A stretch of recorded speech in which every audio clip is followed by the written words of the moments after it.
Sir, bank ईंट या cement से बनी किसी इमारत का नाम नहीं है। बैंक सिर्फ किसी स्टील या एल्यूमिनियम से बने एटीएम का नाम नहीं है, और बैंक ना ही एक काउंटर से दूसरे काउंटर पर दौड़ रहे बैंक ग्राहकों की उस दौड़ का नाम है। बैंक नाम है विश्वास का, बैंक नाम है अधिकार का, न्याय का, समानता का।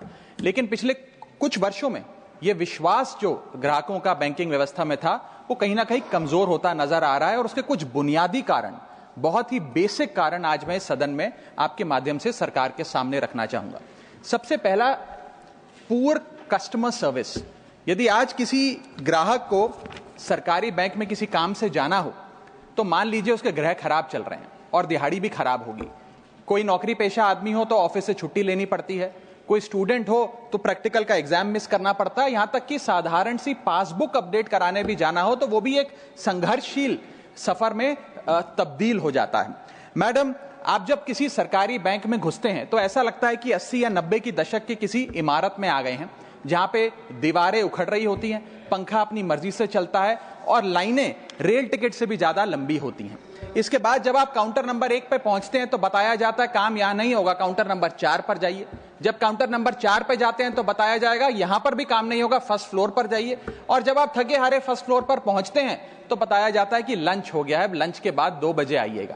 2:15 पहुंचते हैं तो बताया जाता है कि लंच एक्सटेंड हो गया, अभी कर्मचारी गुलाब जामुन खा रहे हैं। यह व्यवस्था है कस्टमर सर्विस की एक सरकारी बैंक में। और आज हम जहां चांद पर पहुंच गए, यूपीआई से गोलगप्पे खरीद रहे हैं, लेकिन हमारी सरकारी बैंकिंग व्यवस्था 80-90 के दशक से बाहर नहीं आ पा रही है। अभी आरबीआई के गवर्नर ने हाल ही में एक प्रेस कॉन्फ्रेंस कर वित्तीय वर्ष 23-24 की रिपोर्ट जारी करते हुए कहा कि 95 स्केड्यूल्ड कमर्शियल बैंक्स में एक साल में, एक वित्तीय वर्ष में 1 करोड़ से ज्यादा कस्टमर सर्विस से संबंधी कंप्लेंट्स आई हैं। और ये तो वो कंप्लेंट्स हैं जिन लोगों को पता था कंप्लेंट कैसे दर्ज करानी है और उन्होंने दर्ज कराई। न जाने ऐसी कितनी कंप्लेंट्स होंगी जो सिस्टम में कैद ही नहीं हुई।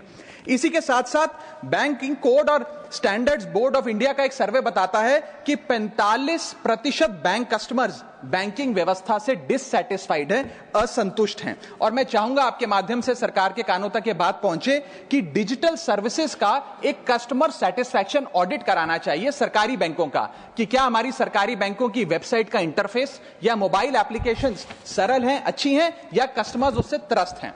दूसरा बड़ी समस्या है रूरल इंडिया के अंदर limited access to banking infrastructure. आइए गांव की ओर चलते हैं। मैडम, क्या हमारी बैंकिंग व्यवस्था ग्रामीण इलाकों तक पहुंच चुकी है? बैंकिंग की ग्रामीण इलाकों में अगर बात करें तो बैंकिंग व्यवस्था ने ग्रामीण इलाकों के साथ सौतेला व्यवहार किया है। पहले तो बैंक की ब्रांच गांव के पास नहीं है। जब वो बूढ़ा आदमी भोला भटका बैंक की 5-10 किलोमीटर दूर ब्रांच तक पहुंचता है तो पता लगता है कि बिजली गुल है।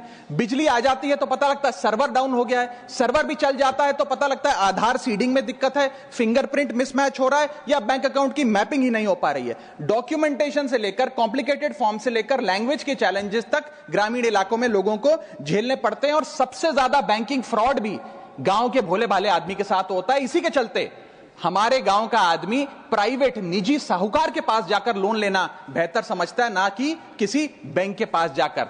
और जब वे साहूकार के पास जाता है तो ना वहां पेपर वर्क होता है, एक इजियर एक्सेस होता है, फियर ऑफ बैंक और इलिटरेसी नहीं होता। बहुत बार तो मॉर्गेज पे भी कुछ नहीं रखना पड़ता, इसलिए वो साहूकार से ब्याज पे पैसा उठाता है, लेकिन साहूकार उसे मनमानी दाम पर वो ब्याज पर पैसा देता है। 60 से 80% सालाना का इंटरेस्ट रेट चार्ज करता है, जिंदगी भर के लिए उसकी गुलामी लिखवा लेता है, और वो बेचारा गांव का भोला भाला आदमी डेट ट्रैप में फंस के रह जाता है।